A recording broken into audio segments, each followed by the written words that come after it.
Hello, everyone. Welcome. I'm Hayley Hanson. I'm the co-leader and a partner in Husch Blackwell's higher education group. I'm excited to be here with you today as we kind of navigate addressing the need for institutional change and restructuring. Before we begin, I'd like to cover a few housekeeping matters. At the bottom of your audience console, there are multiple application icons for your use during the program today. If you have any questions during the webinar, please submit them through the question box. We'll try to answer the questions if we can today. If we run out of time, we may need to follow up with you later after the webinar. Also, there's a PDF of the presentation, which is available in the program material folder. So if you'd like to go to that folder, and you're welcome to download the slides as well. Towards the end of the program, we will also have a short survey that we will send you. This is to kind of gain some feedback as we're looking at future programs. As a lot of you know, we do a lot of webinars, and we're always interested in your feedback in terms of the content for our next webinar. So that's it for our housekeeping items today. So let's get started with our program. So joining me today is Dr. Chuck Ambrose. Chuck is a senior consultant with Husch Blackwell Consulting. Husch Blackwell Consulting is a subsidiary of Husch Blackwell LLP, and it was formed by seasoned higher education professionals to provide leaders at colleges and universities with holistic and specialized support they need as you're addressing all sorts of institutional changes and restructuring. After 40 years in college presidents' offices and 25 years as the president himself, we are lucky to have Chuck to support our education institutions and be able to support their leadership and make sure that the support is student-centered, helping schools to succeed and utilize tools using data to build sustainable futures. He's worked with the firm's higher education clients as a consultant for the last almost 2 years now, and has really been enhancing the institutional performance and outcomes of our clients. So very happy to have you here with us today, Chuck. He's also the author of a book, Colleges on the Brink, which is a case study for financial exigency. So he's familiar with schools that are struggling and ways in which to move forward and come out of those struggles. So Chuck, happy to have you with us today, and we'll go ahead and get started. Thanks, Hayley. All right, so I should have probably flipped to that slide while I was introducing us. So, all right, so let's start with a poll question today. What is your level of confidence that the federal financial aid will be distributed in this fall term without any disruption? Are you very confident, somewhat confident, neutral, somewhat concerned, or very concerned? So I'm going to give you a second to go ahead and submit your responses. And Chuck, we're starting with a really interesting one right out of the gate. We are. It somewhat feels like last fall, Hayley, when we were going through a little FAFSA challenge. This time, perhaps the elements are a little different, but some of the challenges seem to be presenting same. I agree. All right. Well, we've got almost 50% of you have responded. Thank you guys so much for responding. I know we hit you with a poll question really early, so let me show you the results. Only 1.2% are very confident. We have somewhat concerned seems to be our largest percentage. Very concerned is the 21%. And so with that, let's go ahead and kind of get into our content for today. We're really going to be talking about the changing winds in higher education, what are institutions facing? And a lot of you know what you're facing, but what are you facing from the federal government and even from our states as well? We're going to talk about changes within the White House, DOGE, and the Department of Education, and then really dive into some case studies. And that's going to be a lot of this presentation is really working through some case studies.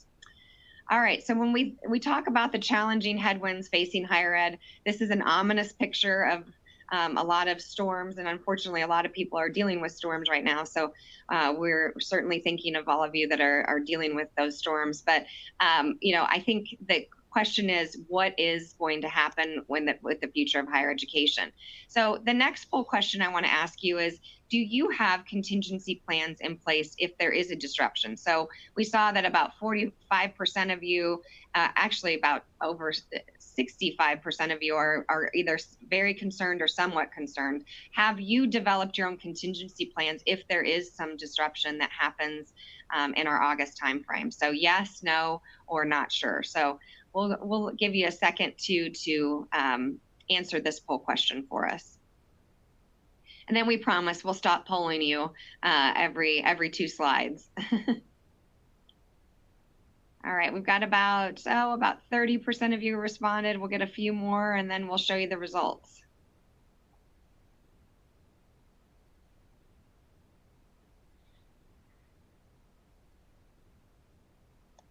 All right, so not sure is 50% of you, a little over 50%.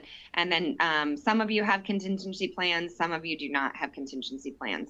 So, as we look at all of the things that are happening right now, and we look at the trends in higher ed, I mean, we saw a blip, I think, in 2024, the overall enrollment rose by 4.5%, which is the highest since the pandemic, but is, looking at this next year moving forward, a sharp drop of 18-year-olds is expected to happen. We've seen a lot of schools that are looking at different types of transitions for programs that don't have enough students in them and how to manage their financial instability. We've read lots of articles and seen, in the Chronicle and Inside Higher Ed articles all the time about the number of schools that are likely to close. And in fact, this May, we saw a few schools that closed very quickly without a lot of notice to their alumni, their constituents, and even, more problematic to their students and their employees as well. And so as we look at that, stability seems to be a recurring theme. How do we make sure that we're positioning our school or our institution to continue to be stable, whether or not we're a small private school or a very large land grant public school? I think everyone's kind of dealing with the same types of issues. And as you look at, these trends, it's really interesting to see this blip, this bump in 2024 and 2025, but it's pretty dramatic as you take it out to the next 10 years of the number of students that are going to be 17-year-olds at the beginning of the school year, entering their senior year in high school, and what does that really look like for the numbers that are going to be able to be graduating and be going to school. Also, I think it's important to show the second chart on the right-hand side, this is the confidence in higher education, which continues to decline, and has started declining really in 2015 and has continued to decline. And regarding individuals who identify as a Democrat, an independent, or Republican, you can see the sharp decline of Republicans in their confidence in higher education. And so we are likely going to see a lot of changes when it comes to, as we see how these enrollment declines, the confidence, the willingness to pay for education really transforms higher ed and our institutions. And what does that look like moving forward? So we couldn't really start this presentation when we talk about financial stability and not talk about what's happening within the federal government as well, the White House, DOGE, and the Department of Education. And so on March 20th, as you all know, President Trump signed an executive order. It was entitled Improving Education Outcomes by Empowering Parents, States, and Communities. And it was the pursuit of a campaign promise to shut down the Department of Education. So very clearly, the president alone doesn't have the authority to shut down the Department of Education, but does have the authority to make budget cuts, make reductions in force, change things pretty significantly. But Congress would actually have to take action to eliminate in its entirety the Department of Education. And so prior to the downsizing, we saw 4,133 employees. Approximately 600 of those employees accepted the buyout that was offered before the downsizing happened. And then we saw layoffs. Approximately 1,300 people were laid off in March as well, and bringing the total to around 2,200 employees, with additional layoffs expected as well. And so as we see, we are likely going to see even more layoffs from the Department of Education. This is kind of a snapshot on who was cut in the Department of Education on March 11th. And, Secretary McMahon stating in confirmation hearings and other times that, she is following out President Trump's campaign promise to ultimately, I think they would like to close. Again, that cannot happen unless Congress gets involved, but to fully or pretty substantially reduce the Department of Education. So as you can see, the largest number of people that were cut or group was federal student aid. 326 individuals in federal student aid were cut. Obviously, the next is the department, or in the department was the Office for Civil Rights, the enforcement arm. And what we've been told, a lot of regional offices were actually shut down in their entirety, and there's a limited number of enforcement investigations going on in pretty specific areas across the United States. I'm going to show you that as well.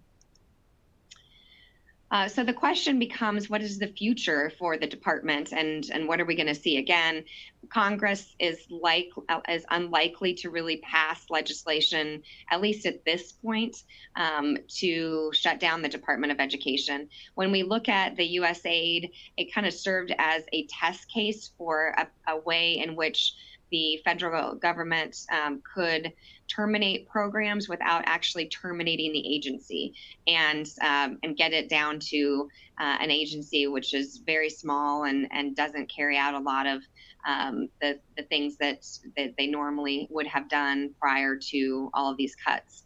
So what President Trump and Secretary McMahon have kind of proposed is that the primary responsibility for educational content and decisions would be returned to the states.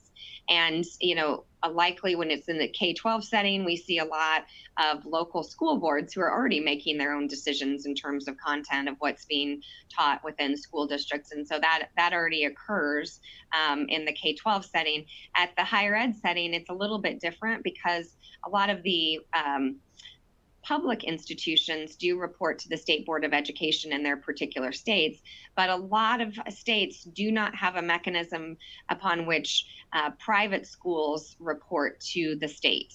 They may be recognized by that state, but they do not actually have any oversight of those public schools. And so, a lot of states, at least there's been some commentary, are not equipped to be able to take over the primary responsibilities. And the big question is, what is going to happen with federal student aid? And the administration has said that there is a plan to move it to the Small Business Administration. We haven't seen any movement in that area, or much movement in that area to move it to the Small Business Administration.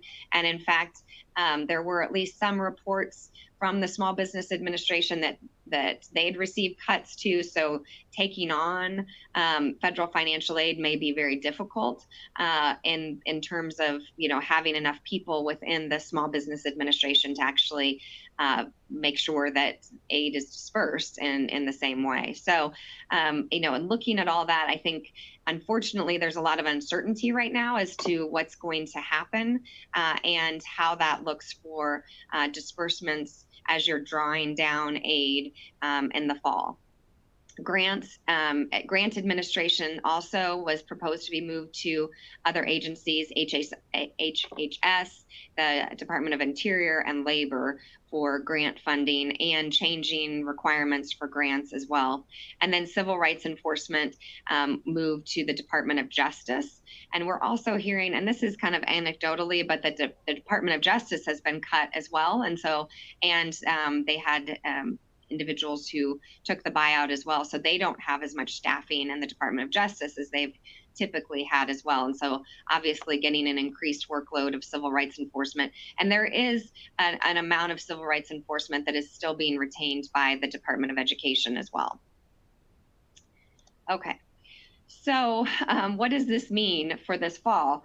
So Pell Grant programs are expected to face potentially a $2.7 billion shortfall for 2025 fiscal year. This is discretionary funding within the budget that can be affected. And so there are lots of articles talking about this. Eligibility for Pell Grants was recently expanded as part of the FAFSA Simplification Act, which, as Chuck said, caused a lot of headaches, but a lot more people were eligible for Pell Grants last year than had ever been eligible before, and the amount of money that they were getting if they were eligible for Pell Grants was higher, almost in some cases almost double than what they had been getting before. So this shortfall could mean a reduction in the amount of Pell Grants a student can receive, and potentially kind of rolling back potentially to those, to the eligibility requirements before the FAFSA Simplification Act of 2020. So that all remains to be seen. I think there's still some uncertainty, although if you look at what has happened in other budgets, it is likely that there will be some adjustments when it comes to any discretionary spending in these areas as well. So again, a lot of this we don't know for sure. We just want to make sure you're aware of it as you're going to be continuing to get information throughout the summer. And then federal agency funding is also in limbo as well, as grants have been canceled and other different types of grants are being screened now by HHS and DOGE. And so we're seeing funding being stopped in a lot of different areas for different grant projects that institutions have as well. All right. So, as we kind of look at that uncertainty, we thought it would be helpful really in this part of the presentation to just talk about financial sustainability and really dive into some case studies to work through with you. Okay, what if these things happen at our institution? Hopefully they have not. We'll all knock on wood that you're not dealing with these financial issues right now. But I can tell you that I have clients that are very dependent on a timely drawdown of federal financial aid. And so if for some reason that's disrupted in any way, cash can be an issue. And so it's important to kind of think through what could be done in these areas, because some of our schools could suffer in a lot of ways if there is some disruption that occurs. So in these case studies, what we're trying to do, and we're going to really focus on the elements of the case study as Chuck and I analyze these, but what are tools that you can use? What are options to move forward as you're trying to make sure you're setting your institution up to be as financially sustainable and stable as possible moving forward? All right, Chuck, so we're going to start with scenario one. So I'm going to tell you the scenario and then ask you a few questions, and I'll answer some of the questions with you as well. But we have a private religiously affiliated institution that has approximately 2,100 students. Their total cash from their tuition equals about $82 million per year, but their discount rate is 50%, which is higher than some and lower than others. So we just kind of picked the middle of the road here, leaving this institution with a net tuition income of $41 million on an annual basis. The overall student to faculty ratio at this institution is 14-1, and the institution's cash flow has been very difficult in the last 2 years. So the institution has looked at whether or not it could sell some of its assets, but has been unable to sell assets due to bond covenants and other changes within the market of their particular area. And so this is a school, Chuck, that I would refer to as cash poor and potentially, even asset rich, but cash poor. So some of the questions I think that we want to answer here are, what options does this private university of 2,100 students do to, what do they have? What can they do to address their cash position? And how would the institution determine whether its current financial model is sustainable or not moving forward? And a lot have determined that it's not, but they're just trying to figure out how does this school move forward? And then I'll answer the last one of, are there any legal considerations? So Chuck, I'm going to turn it over to you for the first one of what are the options to address this cash position? Yeah, and Hayley, as you presented that case study, I think within your questions, you underline one of the most important factors, right, is that your balance sheet doesn't necessarily equate to your operating performance. So specific to this, this example, we can make some assumptions about endowment size. The majority of endowments are restricted. So it really comes down to how dependent are you on that tuition and enrollment, but more specifically, that net tuition revenue. And what you see in this slide really is a framework for overall financial health and sustainability. And for a private institution with about 2,100 students, we would say at the end of the day, with that net tuition revenue, you may have, along with gifts and endowment incomes, let's just say $80 million to educate 2,100 students. Some would say that's considerable resources, but it's how we allocate them. And so as we work through the questions that we would ask with you as a private enrollment-driven institution, who when we start talking about seasonal cash, we'll dig into that very specifically. Here's 4 kind of main areas that you'd want to pay attention to. The first, really, you have those internal processes, the internal resources, including human capacity, to ask the right questions, get the right data, and more specifically, right, just to the overall financial integrity, do those reside with good data to make decisions? And again, within that fiscal management, we're going to look very acutely at a modified cash position, because in this scenario, as Hayley mentioned, that seasonal cash becomes September, perhaps late January, early February, when you can actually draw down on your Title IV distributions. The second is a question that you've been asking for really since the recession in 2008. And I know your campuses are certainly fatigued, and can we do more with less better, right? Just become more administratively efficient. But those resources still need to be allocated to the 3 things that students hire us to do, especially in an enrollment-driven institution. Open the door, right? Make college possible, help me get across the finish line, and make sure my degree's of value. And then with the last 2 scenarios, we'll actually look a little deeper at the bottom 2 quadrants, which is all about net performance, right? How many students do you have? How much are they willing to pay? How much are you really generating, right, out of your tuition and your enrollment? And then the last, do your academic programs align with your mission? Do they really attract the market and present the operating resources required?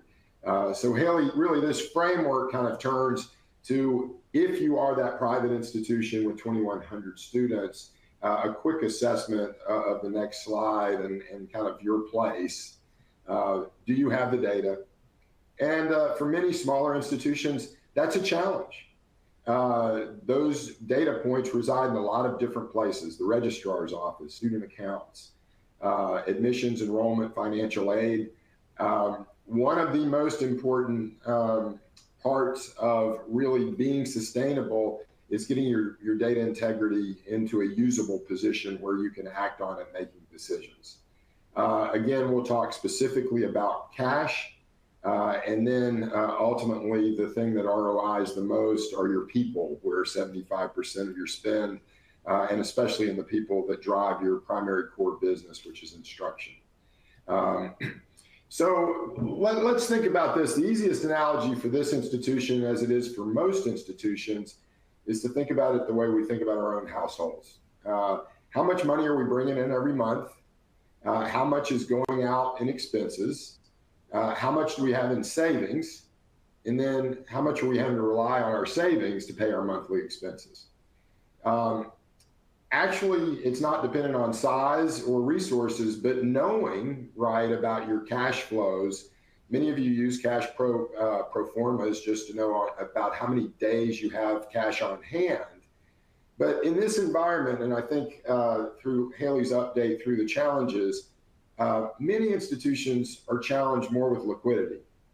And unfortunately, we're in that time of year where that liquidity comes challenged to end the semester in a positive way, perhaps present a surplus, and or if you're more challenged with cash, can we make it through the summer until our next draw for resources?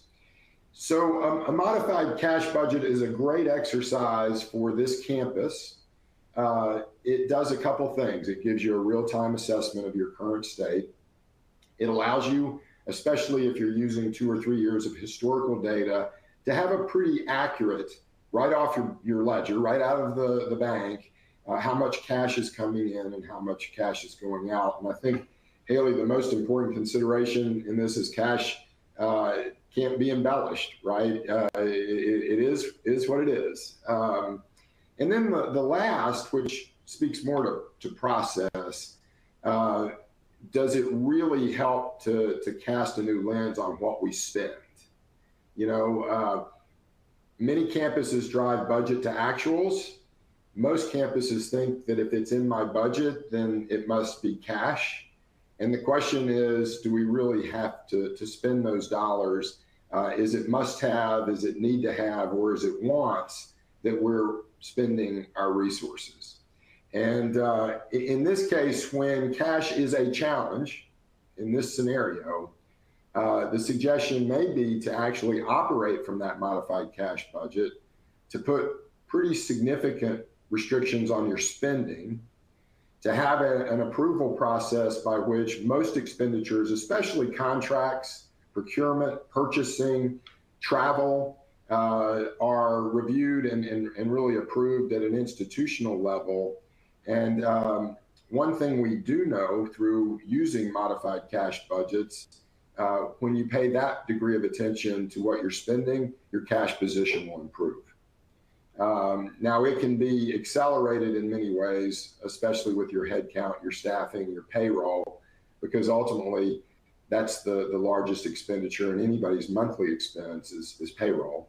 But Hayley, for this institution, having that modified cash budget in place, one, to make the campus aware of what's coming in and what's going out, and two, if it becomes a beyond concern to challenge, that you actually move your operating tendencies to changing people's habits, expectations, and even limiting the amount they spend.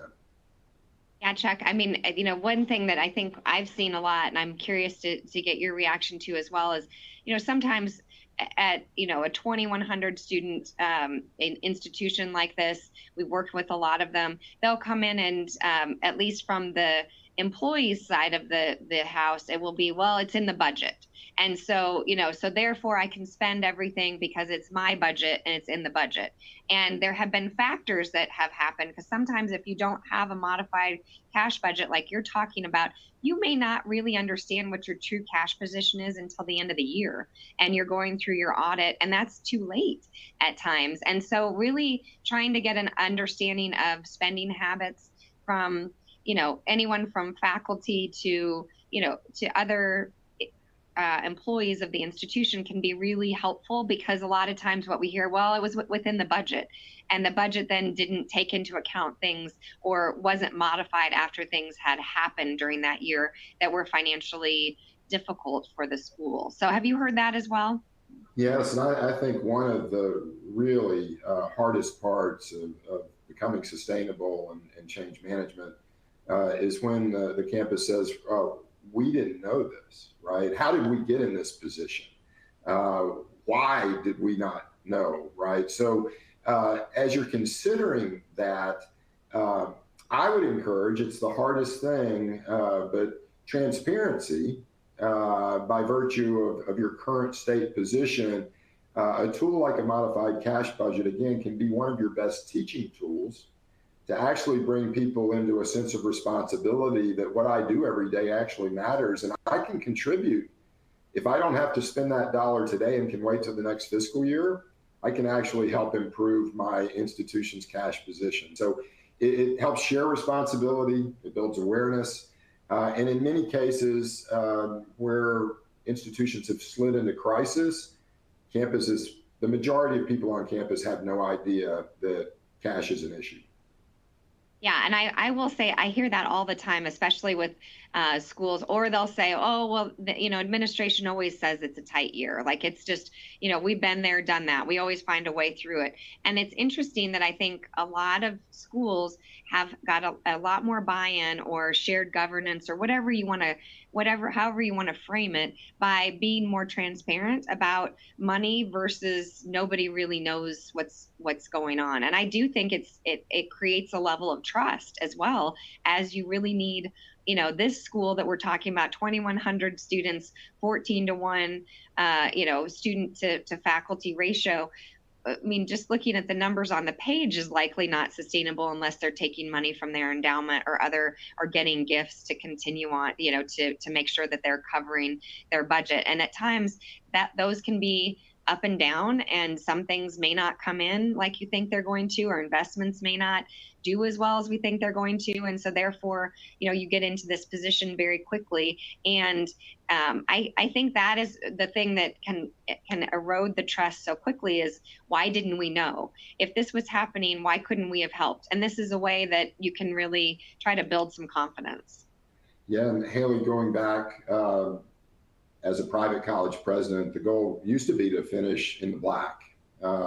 Hopefully we would have a surplus. Do we have to use any reserves? Roll forward through the recession and now through a pandemic, and those questions have changed. There's not reserves. Not many institutions have the luxury of presenting carry forward to make up that cash difference into the next fiscal year. And for many, this is where it really gets hard, right? It becomes a true issue of liquidity. And if you're having, in this case, to ask, should we increase our endowment spend? Should we take a loan, right, against our unrestricted assets? Then you're crossing that boundary of red line where you're, again, having to use those savings to pay your monthly expenses. And that's what we need to work together to fix. All right. So, a lot of these decisions, Chuck, are really focused on data. And again, that for our first scenario, 2,100 students, they probably don't have a data analytics team. They probably, as you said, are getting data from a lot of different areas, and at times can be siloed. I know we don't ever want that to happen, but that happens at some of the institutions that are this size as well. And so, kind of walk us through what types of data to create these dashboards are really helpful. Yeah, and that's, again, those silos, breaking down those walls and having a clear understanding, especially with your senior team, especially with your budget managers. So much of it plays into two really critical factors in your operating margins. One is managing your people cost, because they're so critical. So, having a good handle on your employment relationships across faculty and staff, bringing those costs together to kind of measure instructional costs are important. And so that brings in, Hayley, the whole business side of the equation, your HR team, your budget team, your finance team. But the other is student accounts, financial aid, and enrollment. If you've got issues with your payables, then chances are students aren't paying their bills on time. Those receivables build up. There's increasing stress on your financial aid. And so you really have data, decision-making, critical elements of overall productivity that can either be driven by your revenues, and that's how well and what does it cost to actually recruit and retain a student, or your expenditures, which are all those costs that drive outward to produce the outcomes, which are your degrees. And again, breaking down those barriers today, probably for this institution, the most critical relationship is between their chief academic officer and their chief finance officer. You could bring in your registrar, you could bring in your director of financial aid, because they have so much to contribute to this data warehouse that you should have. And in working with schools, again, the ROI on support usually comes with identifying where your shortcomings are in data, where are the gaps in using those for decision making, and then bringing people together to agree that the data is valid, reliable, and then can be put into usable form to make decisions. And that's a huge win, Hayley. Campuses that can move to that point, especially with 2,100 students, it's already probably being driven by stretching the rubber band. So a lot of your institutional research, some of those internal resources may not be available. But that's okay. You can get help, and by asking the right questions, you can bring people to the table to use that data more effectively. So our last question, and I'll take this one, are there any legal issues when you're trying to make these decisions to address cash flow? And one of the legal issues that comes up all the time, especially as we're looking at a 14-to-1 faculty to student ratio, is understanding whether or not you have to make changes based on some of this data within your academic structure. And we'll talk about that a little bit later as well. But the faculty provisions and faculty policies become extremely important. A lot of institutions have a faculty handbook which has delegated to the faculty the ability to make the final determination as to whether or not you have to close a program, or some of them I've seen, and hopefully this is shocking to you all because yours don't say this, but have said if they want to get rid of a major, the faculty can stop it if they don't agree, that it's not an administrative decision. And of course we want shared governance, but that's not what shared governance means, especially when you're having to make financial decisions. And so if you're not at a point where like this is presenting to you, where you're having cash flow issues like this particular school and you're in a much better cash position, make sure you're looking at your faculty handbook provisions and saying, okay, if we ever go through a tough time, if in 4 years we experience a real blip in our enrollment and we're concerned about that, are our faculty handbook provisions appropriate to be able to make decisions and make decisions quickly to address these situations? So a lot of people have they have AAUP guidance or language that sometimes the language is from the 1940s, which, look at the transformation of higher education since the 1940s, but it goes back to defining what is financial exigency, or, what is potentially a program closure, and what financial metrics you have to meet or show, which is usually a little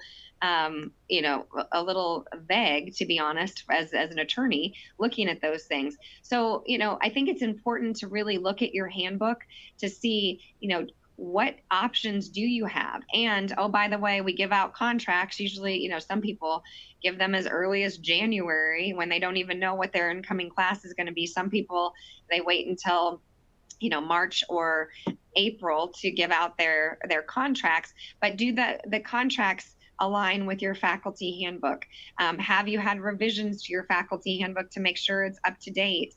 I really tell people a faculty handbook is only for those policies that apply just to the faculty. And so I think it's important to really understand that as well. And, understand then you are bound by these provisions. So you need to make sure that your legal counsel is involved as you're looking at these potential issues to address cash flow, because a lot of times the only way to address cash flow is expenditures, and your largest expenditure is going to be human capital. It is. I mean, that's going to be your largest expenditure. And so looking at those areas, those first two are really going to be important, and important to have your legal counsel there walking you through what options you have, so that when you shouldn't be making decisions and then taking it to legal. That can be very difficult as well, because sometimes legal may say, well, we can't do that. Our policy doesn't allow us to do that, or we have the likelihood that we will have litigation as a result of making those changes. And so we have to be careful. The third area is really restrictions on endowments. And so this has been, again, if as we're looking at all areas, we have an example of a private religiously affiliated institution that has 2,100 students. As we're looking at this, they are likely using their endowment for covering expenditures at times. I mean, it's just, maybe up to 5%. We don't know what they're using, but they are likely using their endowment. So it's a good time to really understand. And a lot of these institutions don't even understand they have restricted and unrestricted gifts. And the unrestricted is very small compared to the restricted gifts in terms of what is in their endowments. But they haven't been through it to really know, is this truly a restricted gift? There's a category of gifts that were at a different time, maybe they were 20 years ago, in which the board then decided to restrict them.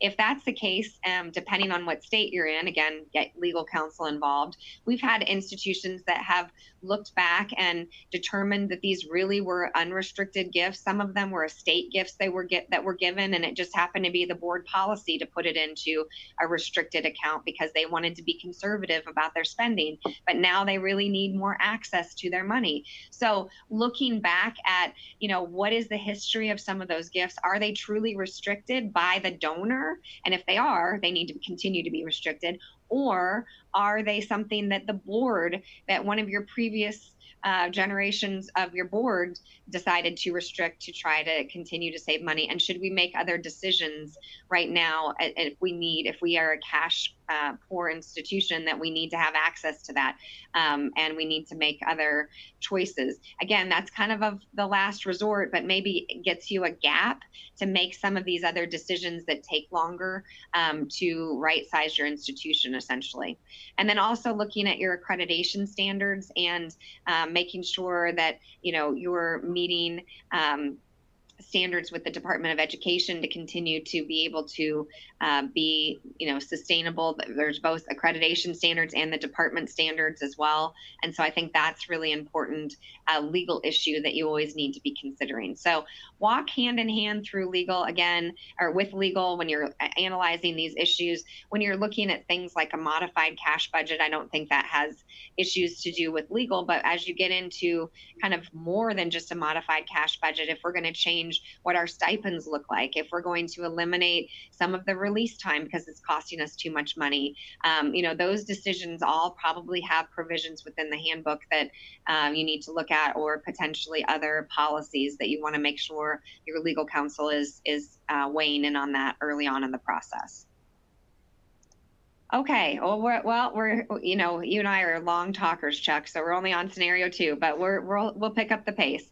All right, so this is a state university that has 6,100 undergraduate students and 1,500 graduate students. So they have 7,600 students.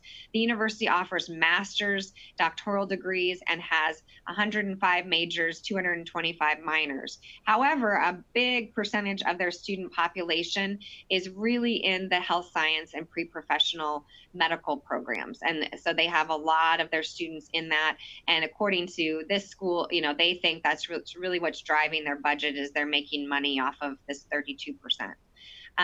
Over 46 of the 105 majors have less than 8 students within that major itself.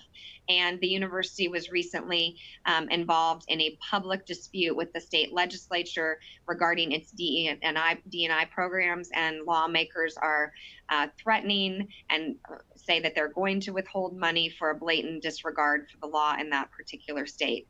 And so they're likely going to have a shortfall within the next academic year because of how the state looks at their D&I programs.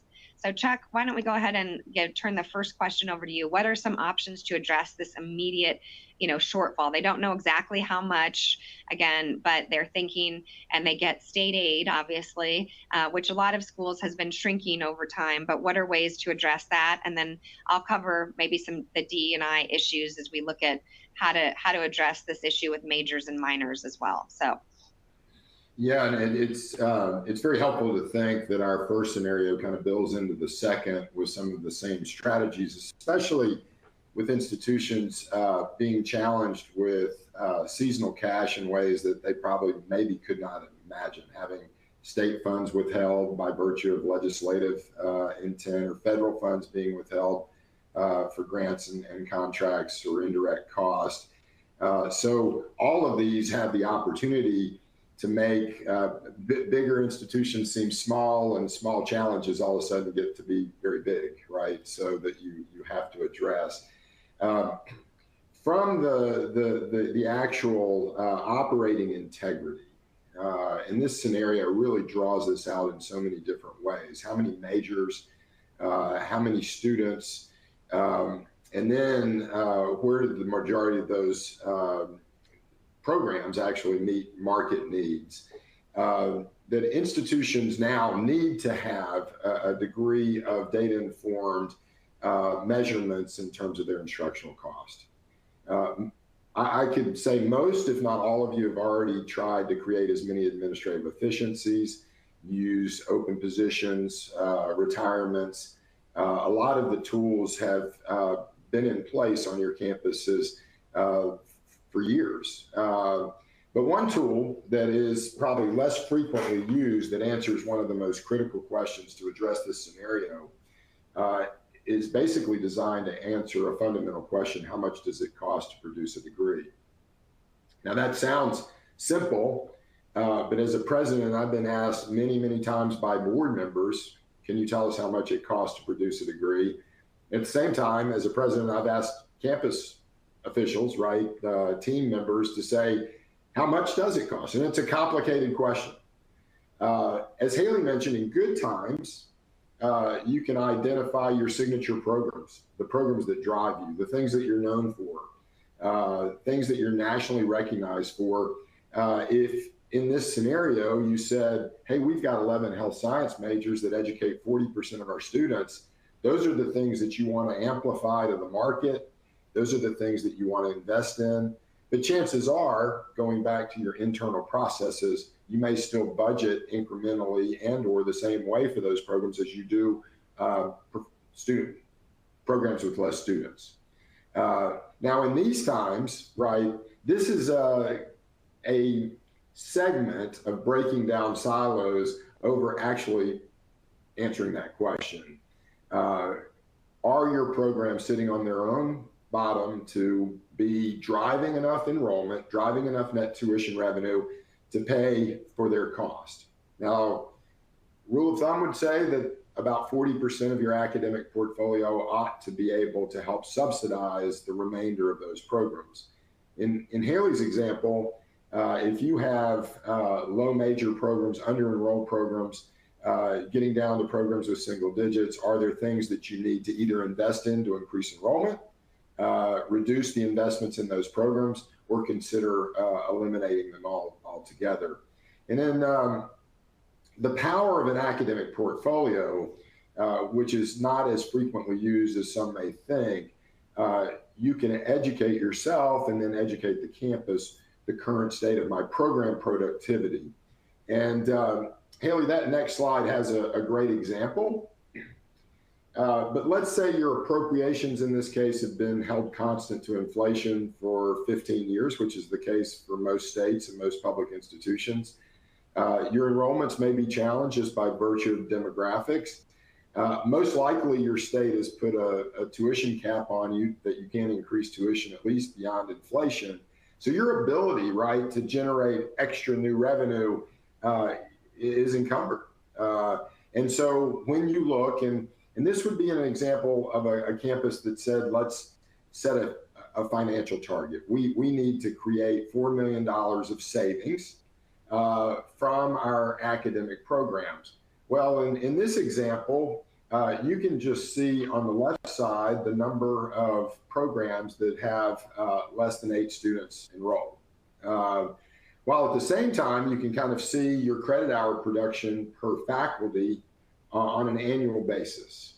Now, again, in a teaching institution like the one in scenario 2, faculty that are primarily instructional faculty should produce somewhere in around the 600 credit hour per year average.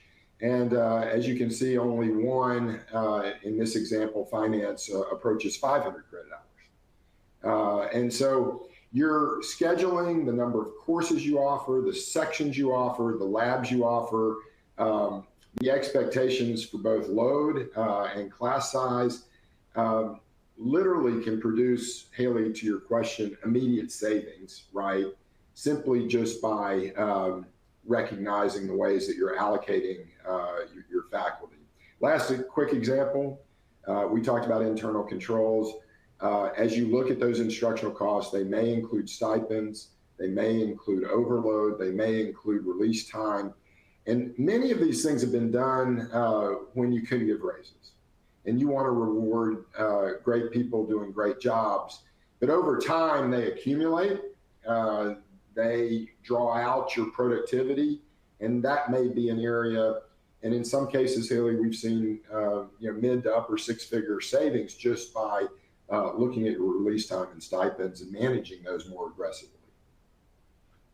Yeah, and that can really help. I mean, that can be a much needed cost savings as you move forward. So, as you said before, obviously you would say modified cash budget, and anyone who's trying to figure out immediate savings, right? You have to. I mean, almost like your example of managing your household, and looking at those, administrative efficiencies. And then I think you just covered the last one, is really, really looking at those release times and things that stay with you for a long time.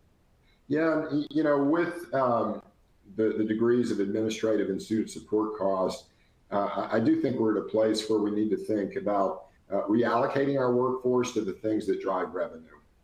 Recruiting students, keeping students, making their experiences.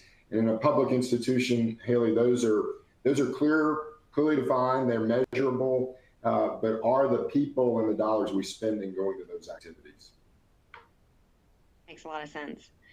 And then, Chuck, do you want to talk a little bit about administrative efficiencies within this example as well? Well, in this tool that can be offered to thinking about a portfolio, the only thing I'll really add is your fixed and administrative cost, your overhead cost, can be attributed to the whole campus as revenue producers. It's an added layer beyond it's an added layer beyond an academic portfolio, where you actually, again, general rule of thumb would say that your overhead cost may be as much as about 30% of your overall spend. Well, if you attribute that back, right, that needs to be accounted for by everyone who makes revenue happen. In state institutions like this scenario, the way appropriations are going, you'd be lucky if your state appropriations covers your fixed cost. So then your academic portfolio and your enrollment gets to be very important. And that's why, Hayley, in this slide, that's just meant to bring all that data together.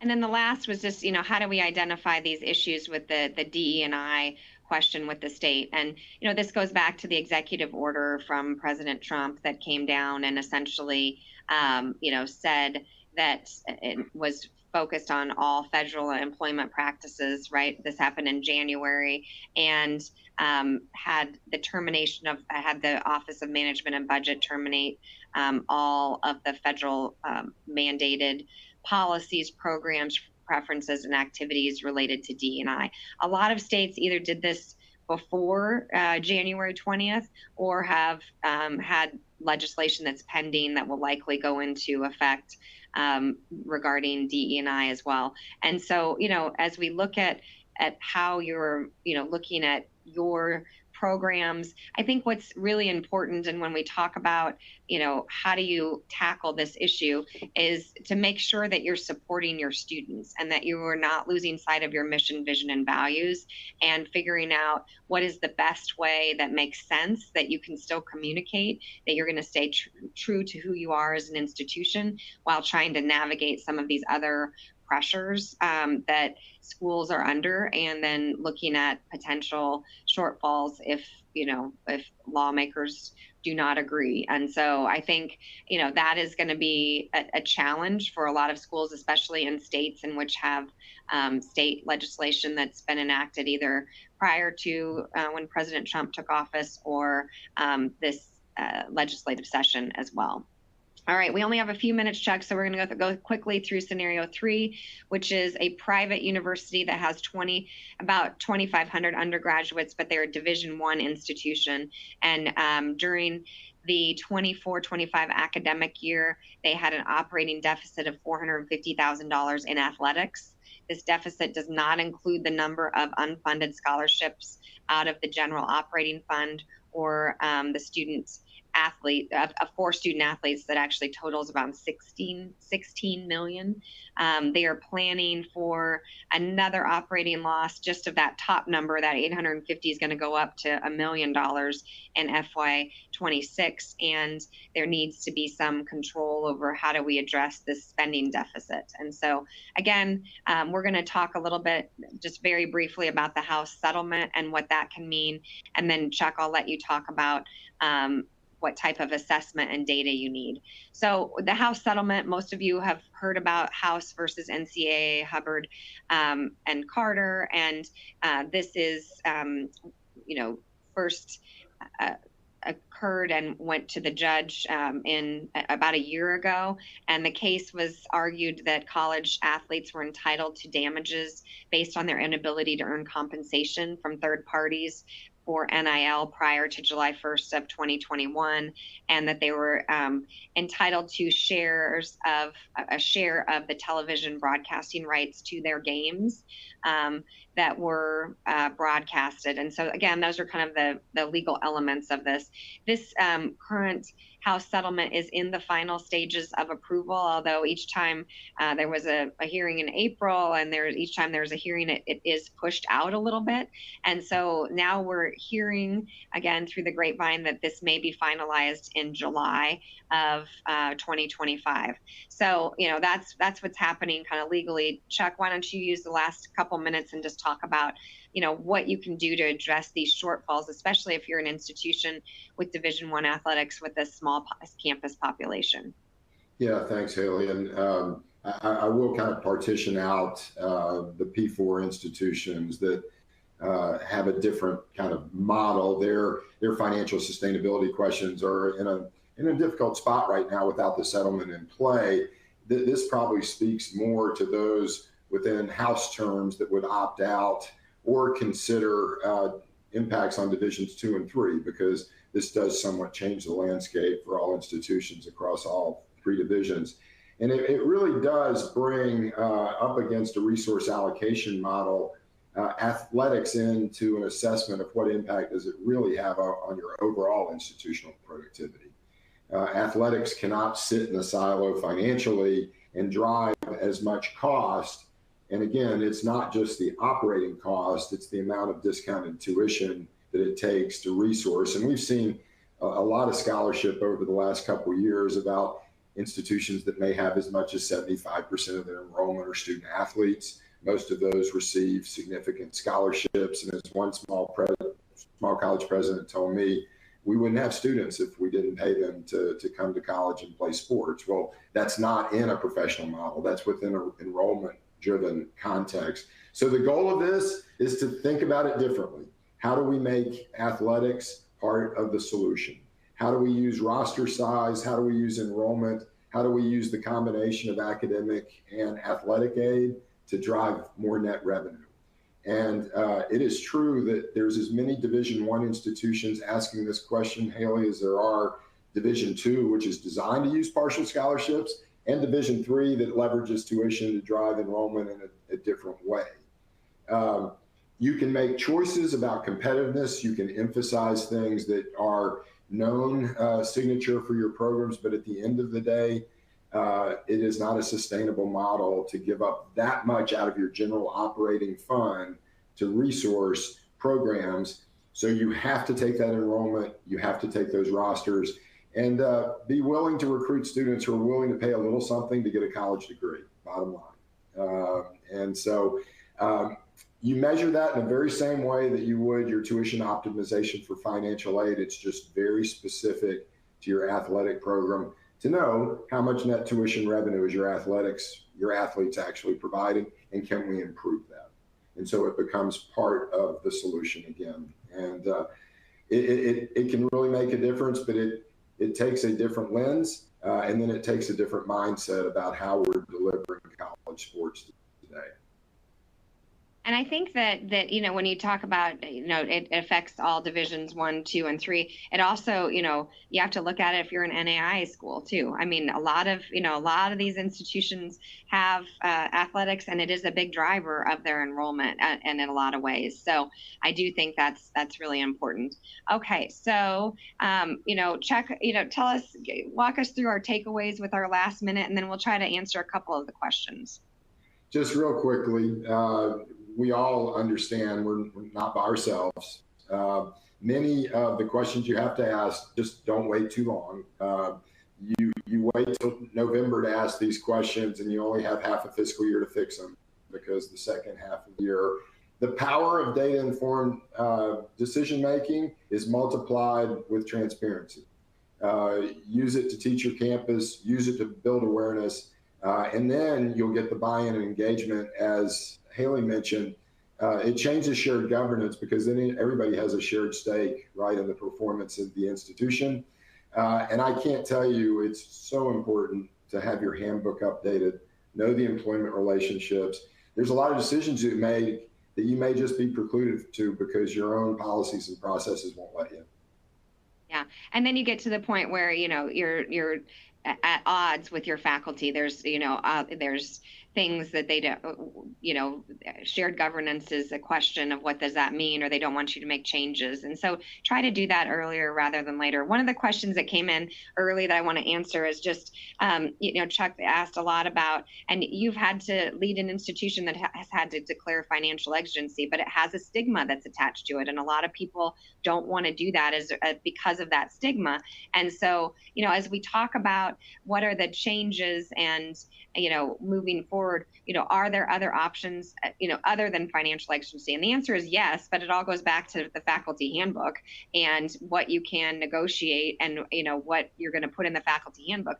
And then, with all of your accreditors, your board is the one that approves policy. They are a policy making board, and the faculty handbook is a policy. They are policies. And so making sure that you understand who actually controls some of those decisions, you want to bring faculty along, and you don't want to strong arm people at any, but you may need to have other options other than financial exigency. It may be program closure. It may be other types of ways that you can allocate resources. One of the things we didn't put in these examples because it becomes very dicey, but what percentage of your faculty are tenured? And so, are there other legal considerations there as well? And then the last question was just, do we have examples of overhead allocation to academic programs? And I think we put them in there's a folder that you can download, and we'll definitely send you a follow-up email as well to give you some examples of what that looks like as well. So next steps, if you'd like to connect with us, if you'd like some more time with Chuck, which just listening to how he thinks through these issues, it's really impactful and can really help schools. Feel free to use the QR code. We really appreciate your time today. Thank you for joining us. We hope that this information was helpful. Just as a reminder, a recording of this webinar will be available and emailed to you tomorrow, and you're welcome to share it with those who could not attend today. And we would love it if you would complete our survey as well. And Chuck, thank you so much for all of your insightful comments. I really appreciate it today. So we appreciate it.